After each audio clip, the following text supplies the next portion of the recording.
Coming up on After the Whistle, as the regular season comes to a close, basketball teams across Center County fight for playoff spots.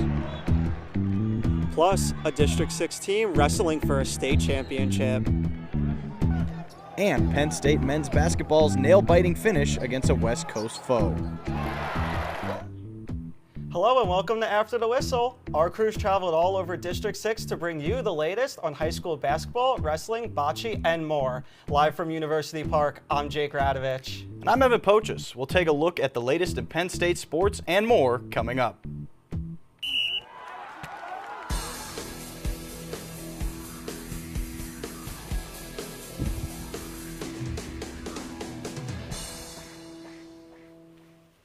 Our game of the week took us to Altoona as the Lady Marauders faced off against the Hollidaysburg Golden Tigers. The Marauders came out firing early, as you see a shot of the teams there getting ready. Amberlyn Petreka takes this tip-off, dumps it inside to Morgan Ruggery for a quick bucket for Bishop Guilfoyle. Later on, it's BG with some nice ball movement, Stella Yeski dumping it inside to Petreka for a nice and one. Lady Marauders on the attack again. It's Yeski taking it inside. Driving here, nice little spin move, and the sky hook, it's cash for two more. Guilfoyle dominating this one. It's Leona Williams spotting up at the top of the key and knocking down this three to push BG's lead even further. The Lady Marauders were on cruise control in this one, taking it 61-39. A strong all-around showing from Bishop Guilfoyle pushes them into districts next week with some momentum. Playoffs are also ahead for Hollidaysburg. Katie Mortimer had a front row seat for BG's dominant win. Katie, what were some of the takeaways?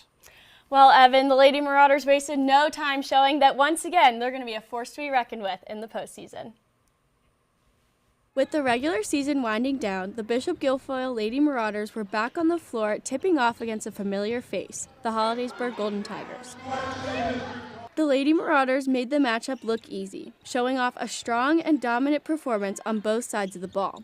But the last time these two teams met, it was a much different game. The Lady Marauders held a consistent lead in this game, switching the tempo from their last matchup with the Golden Tigers in December, where they went into an overtime thriller, winning by 2.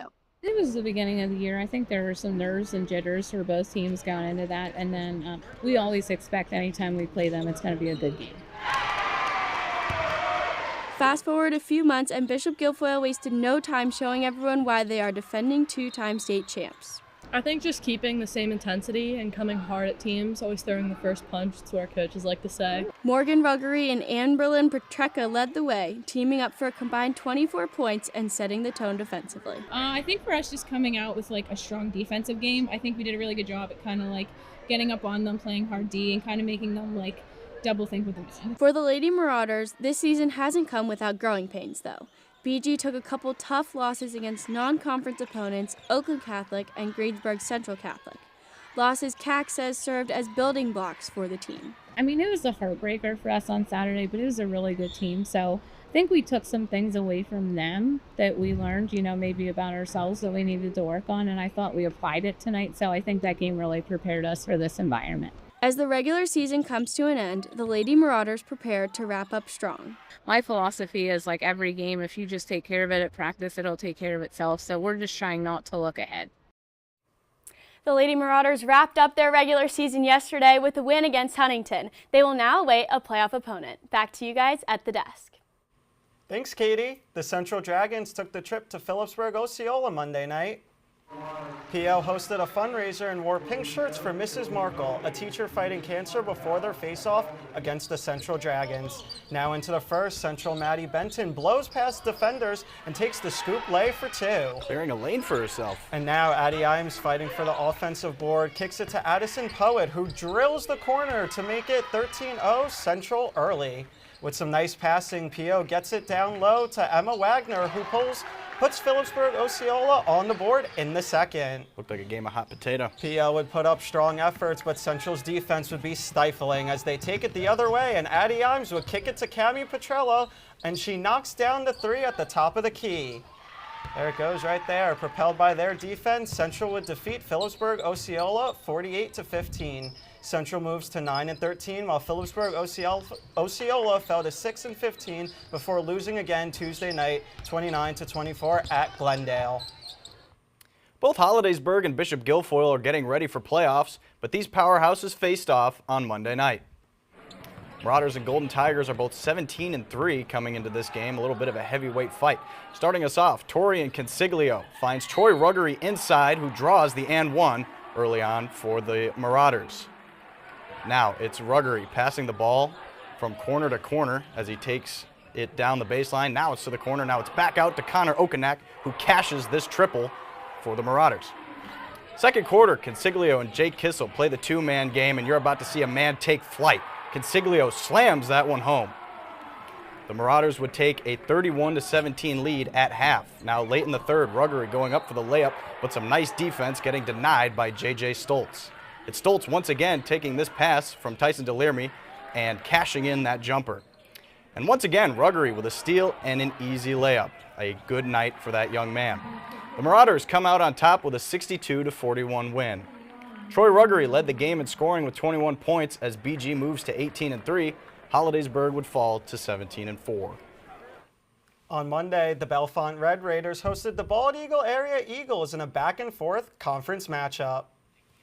Bellefonte celebrated their seniors pregame. Looking ready out there. Starting here in the first quarter, Wade Habovic finds Kane Wolf for the catch-and-shoot three, and it's cash, putting the Eagles up 9-8. Later on in the second, Quinn Eckley-Jones tosses the flashy no-look pass to Grayson Coons inside, who hits the jumper for the Red Raiders, getting back within one of Bald Eagle area. There it goes right there. Moving on to the second half, it's Eckley-Jones setting his feet and hitting the long-range three from the top of the key to give Bellefonte the 29-27 lead. We'll enter into the fourth quarter now as Jackson Willard receives the skip pass and drills the three for the Eagles, giving them a 35-31 advantage in this back-and-forth game. A couple of snipers in that one. Absolutely. Up 6 with a little over 3 minutes to go. Luke Hobsbawm drives down the left lane and elevates for the floater, giving Bald Eagle Area a 39-31 lead. The Eagles would hold on to their lead and go on to win 48-40. Bellefonte fell to 2-18, while Bald Eagle moved to 6-14. It's been a tough season for the Altoona Mountain Lions, who only have 3 wins as they faced a Mifflin County team riding high on a 4-game winning streak. Shout out to After the Whistle alum and Huskies assistant coach Adam Sheets getting the boys ready to play. Pick it up late in the first. Luke Bender with the pass to the wing for Zach Keller, who drains this three-pointer to make it 15-8 Huskies.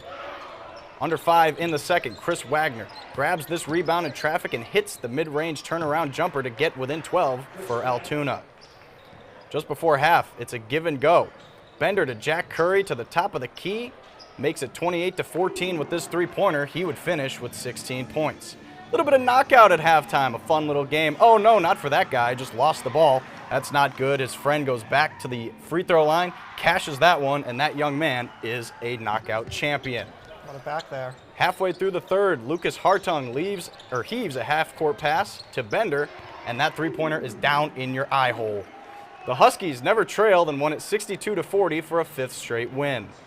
Mifflin County gets above 500 and will host Altoona again Tuesday night in the 6A semifinal. Coming up, 2 District 6 teams leave it all on the mat for a state championship. Plus, 1 District 6 school's heading to court, and no, not the basketball kind.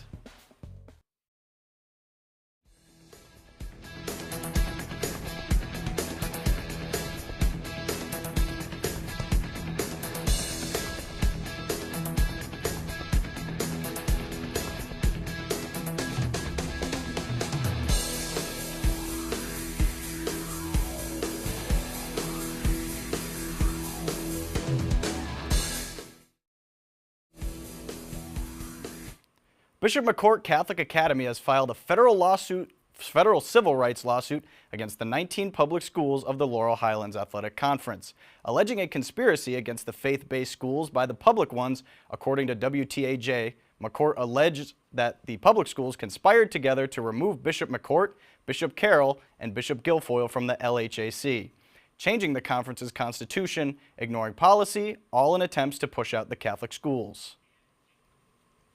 State High and Franklin Regional face off in the quarterfinals of the PIAA 3A Duels Tournament.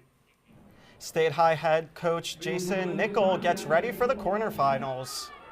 Starting at 133 pounds, State High's Cal Davis gets the leg off Franklin's Regional Salvatore Nassif, brings it up before bringing Nassif down for 3. Later on, Davis gets a crossfade on Nassif and tilts him to get some back points that would finish the match with Davis winning by a 17-0 tech fall.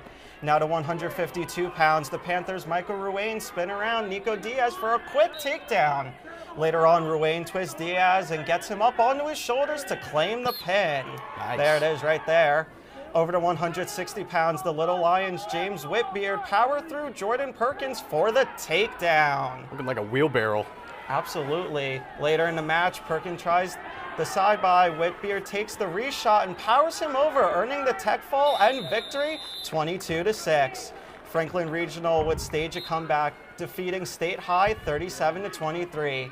State High would get eliminated in consolations by Boyerstown. Franklin Regional would go on to defeat Norwin to become 3A state champions. A rematch of last season's state championship took place between Bishop McCourt and Faith Christian Academy. Faith Christian has had Bishop McCourt's number recently. Can the Crushers change the script? Bishop McCourt's Bo Bassett ready for his match between Faith Christian's Joe Bachman. After no score in the first period, Bachman started the second period on bottom, with Bassett choosing to let Bachman up for the 1-point escape. Right there, about to get out, and there it is. Later in the second period, after a great scramble, Bassett was able to pick up his first points of the match with a nice takedown. Bassett came out on top with the 3-1 win. Crusher Melvin Miller and Lion Nick Singer faced off at 172 pounds. Miller started on bottom in the second period and works his way around for a reversal and kept his lead for the rest of the match, winning 3-2. Now just 10 seconds into the 189-pound match, McCourt's Emery Gunby takes down Ohio State commit Adam Waters to take an early lead. However, the rest of the match was all Waters, winning by tech fall 25-10. Faith Christian got the best of Bishop McCourt, beating them 46-18. Faith Christian will shift their focus to District 1, while Bishop McCourt will have their eyes set on District 6. The Bald Eagle Area Eagles and the State College Little Lions are both hunting for wins as they prepare for the playoffs. The Eagles started the night by celebrating their seniors. Now getting into the action, we have the Eagles on court 2 with a slow roller down the court, and at the last moment it takes a turn but stops to stay near the Polina and help them get the point. What a nice throw. Definitely is. There the ball is. Takes a little turn, and it looks like it's going to land right there. After a dominant first 2 matches by the Eagles, they continue that momentum with this toss right to the Polina, and it's capped off with this celebration. Big celebration for a big play right there. However, State College would pounce in and knock the Polina away from the Eagles' bocce ball. Big hit right there. Now over to court 2, where it's tied, and Bald Eagle knocks the Polina away from their own bocce balls. Some defensive bocce. Really is. There it is, rolling down the court. Still going, and boom, there's the hit. However, they would recover this toss that comes down, knocks State College's ball, and then lands right next to the Polina. Bald Eagle area will come out on top, winning 3 matches to 1. These 2 schools will see each other again in the league championship on February 25th. The undefeated Penns Valley Rams look to keep their hot streak going against the Bald Eagle area Eagles. Can they stay undefeated? We start with 5 minutes left in the first frame. Bald Eagles' Autumn Yoder rolls a beauty up the middle, securing a 3-point round and the frame for the Eagles. Looking at stop right there next to the Polina. And now we're heading into the second frame. Penns Valley's Heidi Eveleth rolls a beauty that would bounce off one ball and nudges Bald Eagle's ball out, giving her team the point. Another nice throw there. Now in the final seconds of the frame, Eveleth winds up and bowls an absolute strike to knock an Eagle ball out, giving her team yet another point. Despite Eveleth's best efforts, Penns Valley would ultimately fall to Bald Eagle area with a final score of 2-0.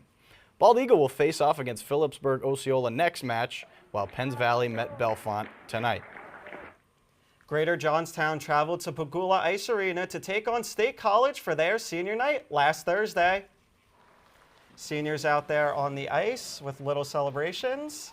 Now in the first, State College is going to take the puck into their zone by Ryan Maruza. He's going to pass it to Oliver Brumberg, who will swing it around to the top of the circle and send it back to an open Maruza, who will shoot the puck straight to the back of the net to open up the scoring. Beautiful play. Big celebrations for a big play right there. Now in the second, Johnstown tries to pass the puck, but it's intercepted by Brumberg. He brings it to the attacking zone, fighting off some Trojans. Thinks about going behind the net, but before he does, he pushes the puck to Colin Jacob, who gets low and shoots the puck high to make the score 0-3 State College. What a shot over the goalie's shoulder right there. For this third period goal, the puck is sent to the middle from the left circle, sent over to Maruza, who makes his way to the net and shoots. He sinks it in off the post to make this unassisted goal. The score now 0-5. Should have been a dinger, but hit the buzzer with that puck. Greater Johnstown spoiled the senior night shutout, scoring one to make the final score 5-1. State College had 50 shots on goal for the night. Coming up, the latest on Penn State hockey's Gavin McKenna. And a look at this week's best action across District 6 and Center County.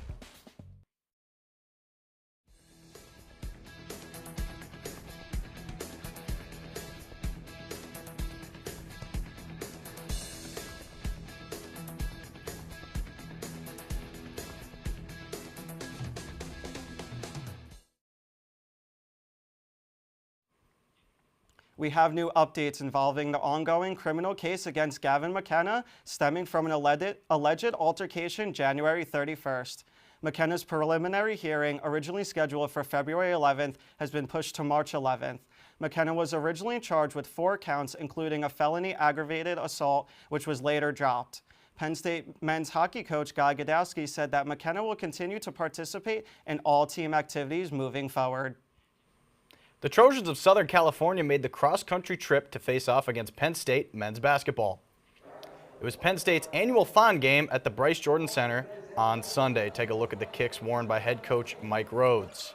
Jacob Coffey kicked things off for the Trojans, dodging the coverage and sinking the jump shot for the first basket of the game. Responding for the Nittany Lions, Freddie DeLeon, the 5th, intercepts this pass and takes it all the way down the court for a nice little layup. Now the ball back in USC's possession. The Trojans work it around the court to Jordan Marsh, who sinks this triple from the corner. Now next up for Penn State is Dominic Stewart, sending it over to Josh Reed, who drives in to complete the layup and give Penn State the narrow lead heading into halftime.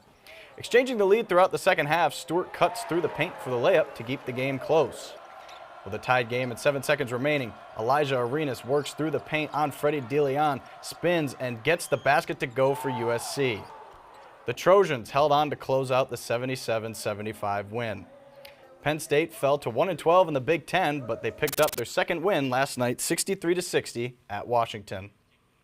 Well, Evan, another heartbreaker inside the BJC for Penn State basketball. Absolutely. But one thing that never disappoints is the action across District 6, and Joey Draper has this week's best.